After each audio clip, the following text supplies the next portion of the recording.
want to do is get you guys too hot and then cool down. Yeah, right? Because the session we did the other week where it was like fight technique, fight technique, fight technique was good so long as I keep your temperature up really high. Because most injuries come from cooling down. Yeah, either not enough of a warm up or too much of a warm up and your body temperature gets high, yeah, and then you cool down, all your sweat and your gear gets all cold and clammy, and then you start fighting, yeah, right? So having a background in sports science helps me a lot in terms of like class design, yeah, right, and awareness. Like I call them red zones. The first 15 minutes and the last 15 minutes of any athletic endeavour, going mountain biking. First 15 minutes, chatting to your mates, not paying attention, in race mode, your body's not ready, your brain's not into it. Red zone.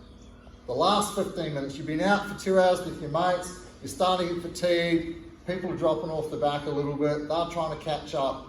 Everyone goes, one more run, red zone. Same thing in jiu-jitsu, yeah? So you want your body temperature to be slowly increasing throughout the class, yeah? Right? Not like a really hard death warm-up, and then everyone cools down to drill, their body temperature drops, and then they roll, which is very classic. They think the harder the warm-up, yeah, the better your technique's gonna be. No, you're increasing your injury rate like tenfold, yeah? You're better off to just be consistent, yeah? Our warm-up is preparing you for the drilling is preparing you for the rolling, yeah? So you might drill like this without any sort of sweat, and then, as we'll do today, then we'll take that into like active drilling, yeah? Where you're trying to accomplish a goal, or like positional sparring, and then that might lead on to full sparring, yeah? But it should be progressive throughout, all right? Okay, so we've looked at bridge and roll, so we'll have a quick look at elbow escape, all right? Now, to start with, we'll keep it real simple, all right? Okay? I'm going to want his hands on the floor here like this. When his weight is back and his hands are off the floor, you're not moving that leg because his whole body weight's on it. Yeah? Right? So we'll just look at the movement in very, very basic terms to start with, and then we can break it down. I'll try not to spend 3 hours on it because I probably could. Right? Okay? So I want his hands on the floor, right? But unlike the bridge and roll, if I put both up, he might bring his knees forward. Like that. Right? Okay? Not so much a problem when you're bridge and rolling, but it's definitely a problem when you want to elbow escape.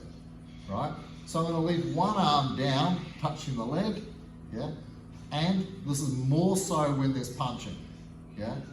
If there's not punching, this top hand can go in front, no problem. Yeah? If there's punching, I'm probably going to put it behind. Because this hand can help keep his weight on his hands. Like that. Right? Now that I've got his weight on his hands, this leg here will be light. Now, I'm going to turn my knee into the floor. Yeah? You'll see today there's a few different things we can do with our feet, but we'll keep it real simple. But the most common thing is that my knee slides up. So when I'm moving my knee, see even just there's like a little ramp that his toes can fit under. I want to put my kneecap on the floor so there's no space. So I'm turning my toes into the floor like that, and that'll hold it there. If my foot's like this, he'll just move it around. So when I'm putting my knee under, put your foot back where it was, yeah? I'm going to turn my knee into the floor. Because if I'm pushing into the floor, there's no chance for his leg to stop, right? So I'm here. Yeah. The bottom of his foot is like a little ramp sitting there anyway. So I don't want my leg traveling up over his leg. I've got to get it under. So I'm turning my toes to push my knee into the floor. I like to stop his foot there with my inside foot. I call it monkey foot, right? Because it keeps that hole open the whole time.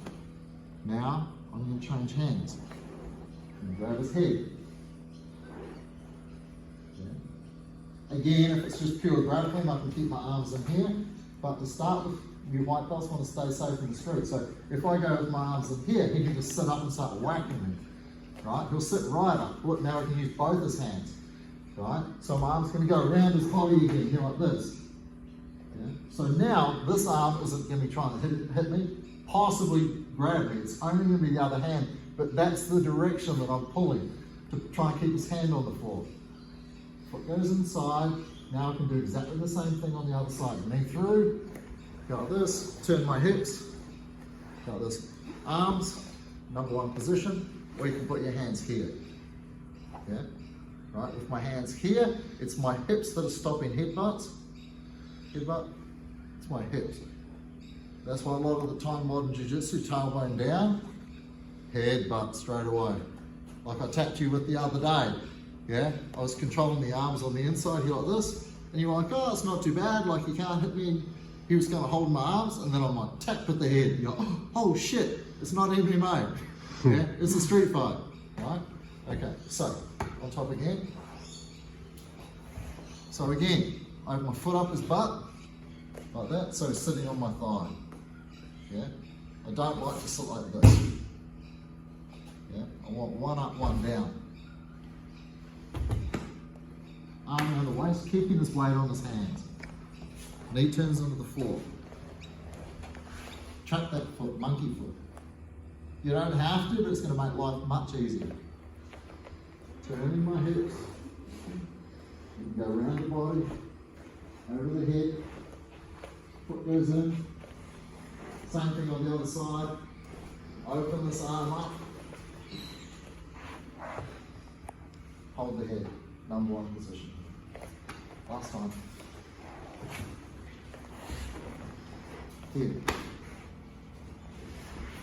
Catch the foot. Catch the head. Good to catch the head for white belts for the street, because it stops them sitting up.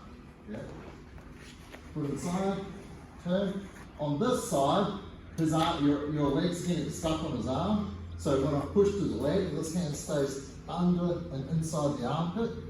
Yeah, sometimes you'll need two hands to pull it out if he's trying to stop my leg coming out. I'll clap here, turn my hips, turn into arm bars and stuff in the future. Now just go back to the number one position here like this, holding the head, controlling the arm. Cool, 23.